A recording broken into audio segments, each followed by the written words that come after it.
Second problem.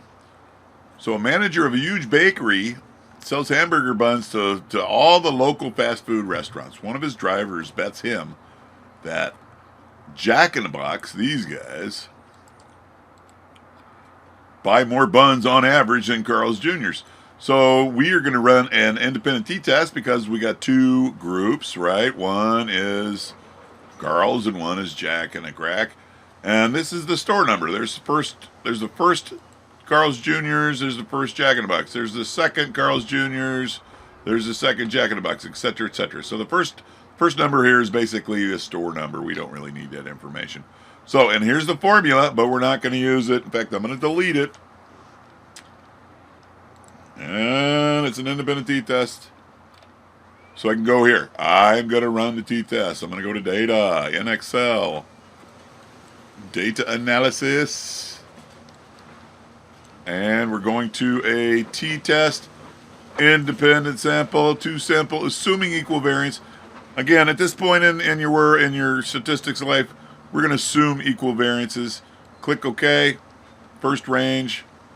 Highlight, including the label. That's the text. Number 2, Jack in the Box. Highlight. We did include the labels. That's what that means.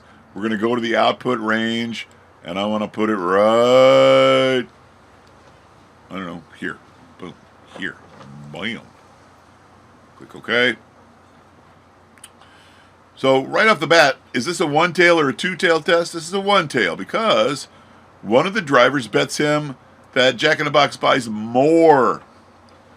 So that's a directional thing, right? So Jack in the Box will sell more than Carl's Jr., right? That's a greater than problem, so it makes it a one-tailed test. But let's check this puppy out. And so there's the means right there. Let me see if I can make this stuff bigger for you boys and girls.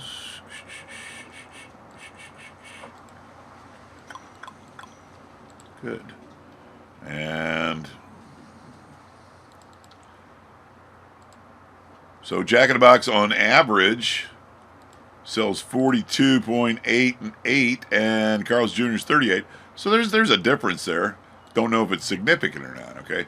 So you'll notice that the variance in Carl's Jr.'s is much bigger than Jack in the Box, which means that the data is spread out more from the mean for Carl's Jr. than it is from Jack in the Box. That might be a problem, but let's just check it out.